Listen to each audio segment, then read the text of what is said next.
Тіршілік қайнап тұрса, көңілім сайрап тұрса, жасанып жайнап тұрса, дала сөндірме жанырыңды, жазғырма тағдырыңды, бақытқа әр күніңді.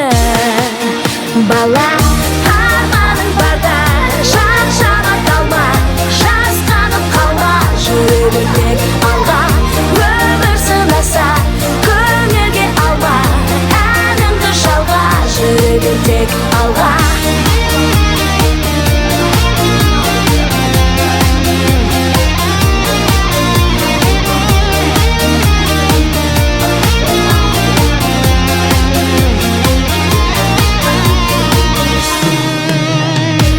Қиналсам анда-санда, үмітің алдаса да, өтпелі әрқашанда. Бәрі сәтсіз күн оралмасын, қайғыға жол алмасын, жүректің жоғалмасын. Сәні арманың барда, шаршама қалма, жасқанып қалма, жүре бер тек алға. Өмір сынаса, көңілге алма, әніңді жалға, жүре бер тек алға.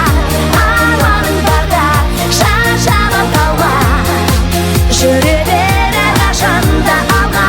Өмір сынаса, көңілге алма, жүре бер әрқашанда. Бақ жұлдызың жанады, арманға қанат қағады. Мұңайма ешқашанда өмірде, әр адам бақыт табады. Шаршама қалма, жасқанба, жүре бер тек алға. Өмір сынаса, көңілге алма, әніңді жалға, әніңді сенің жалға. Шаршама қалма, жасқанып қалма, жүре бер тек алға. Өмір сынаса, көңілге сыйласа, әніңді жалға, жүре бер тек алға.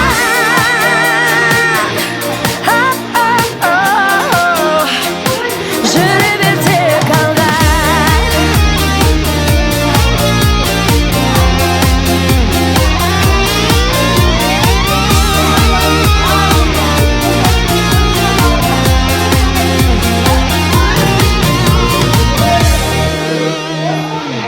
Жарайсың әлемді отыра ғой. Сіздерге әр адамның өзінің басында төлқұжаты болады, иә. Былайша айтқанда паспорт болады. Мен сендерге осы төлқұжаттарыңды таратамын. Аты жазылған жерге аттарыңды, сабақ жазылған жерге сабақты жазамыз да. Мысалға, Сабыр, Жасмир, Алинур өзіне бал тұрған жерге 1 деп қойса болады. 1 бал алды. Келесі сабаққа тағы да белсене қатысса, тағы да 1 бал қосамыз. Соңына дейін 5 балға дейін атын жазып отыр. Ол бала Өлә мен жаңа кері байланыс ұмып кеттім, онда масқара. Тек бір тек соңға дейін боламыз. Жақсы ма балалар? Бізге екінші тапсырмаға қараңдар. Бірінші тапсырмадан Сабыр, Жасмин, Алинур өте белсенділік танытты.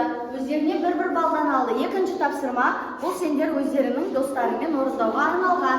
Қазір біз қандай сабақ өтіп жатырмыз, балалар? Көбейту сабағын өтіп жатырмыз, иә? Мен сендерге көбейту кестесін беремін. Ақбота, қара ғой.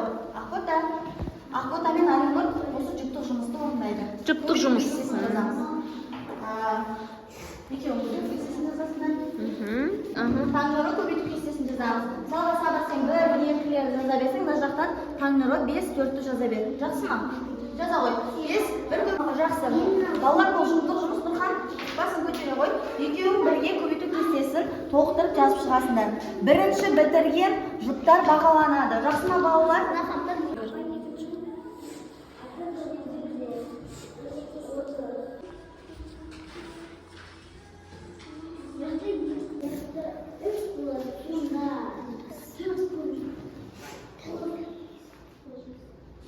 Балдар, мен сендерге көшіруге мүмкіншілік беріп тұрмын ғой.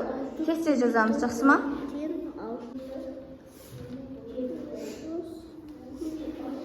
Қарама маған камераға.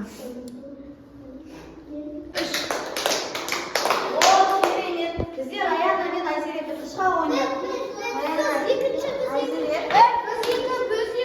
Осы көбейту кестесі арқылы не істедіңдер?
ғой.